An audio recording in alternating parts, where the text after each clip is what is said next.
few months later, Leonard's family moved further south, to a very wooded area.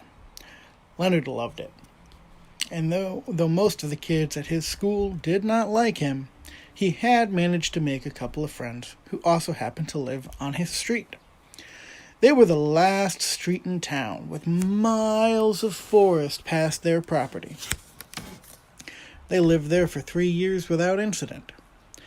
The summer Leonard turned 12, he and his friends decided to build a treehouse a few miles back in the woods. It took them almost all summer, and they worked every day to build the best treehouse they could.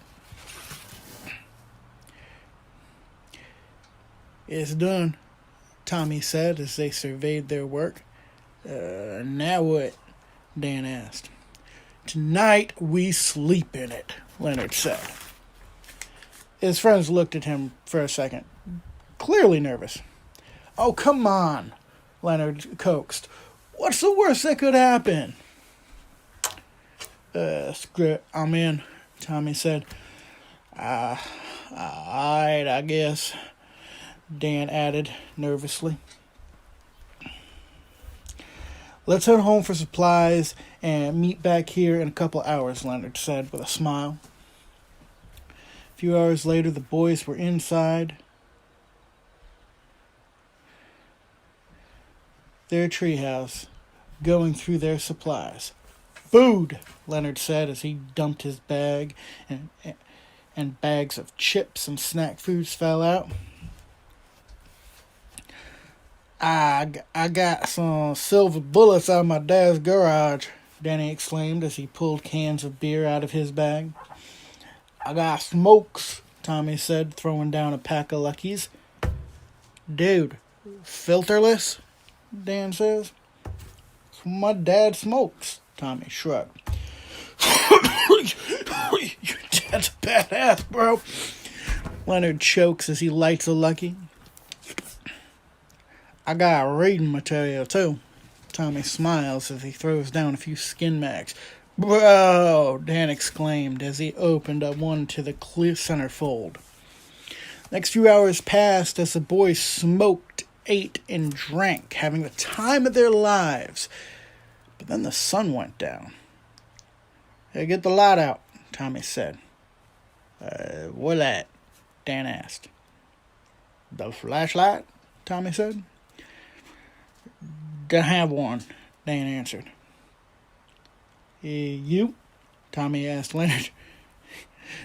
"Nope," Leonard laughed. "You kidding me, right? Nobody brought a light?" "How dumb are we?" Leonard laughed. They all laughed. Until the pitch went black, and they fell asleep. Leonard woke with a start.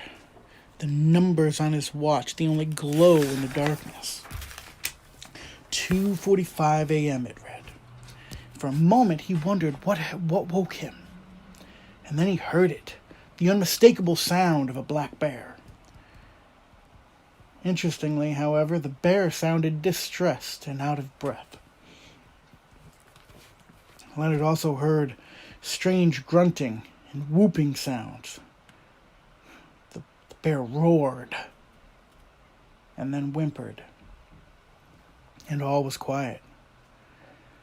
Leonard had no idea what was happening out there, but he did know he was glad they built it. They built their house up high. When daylight broke, the boys were greeted by a grisly scene. "What the fuck?" Tommy whispered, as Dan hid his face. Leonard leaned in close. The bear was dead. Its head had been spun backwards, resulting in a broken neck. But that wasn't the most unsettling part.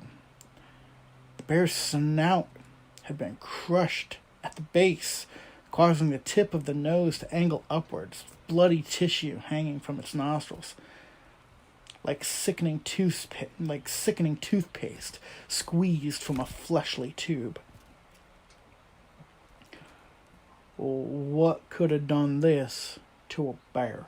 Tommy asked. "I don't know," Leonard answered. Let's get out of here, Dan pleaded. Leonard stood. The early morning woods were misty, and he felt very uneasy. He looked around, feeling very much like they were being watched. Guys, we need to go, Dan begged. Shut up, Dan, Tommy snapped. At this moment, a horrible smell accosted the boy's nostrils, and every fiber of Leonard's being went on high alert. Run! Leonard yelled. All three boys began running as fast as they could. They heard the sound of something large crashing through the woods behind them.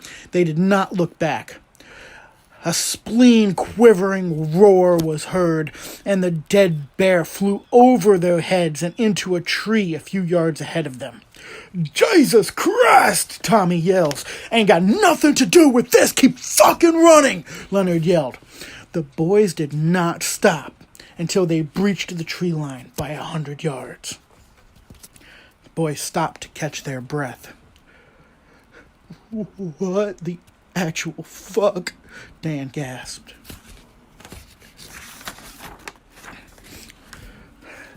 That bear had to be in the 300 to 400 pound range. What could have thrown it like that? Tommy asked aloud. Leonard was staring back at the trees. He couldn't see anything, but he felt something staring back. Something evil and malicious. Nothing I want to meet, he said in a grave tone. Let's get out of here. The boys went home and decided never to speak of it again.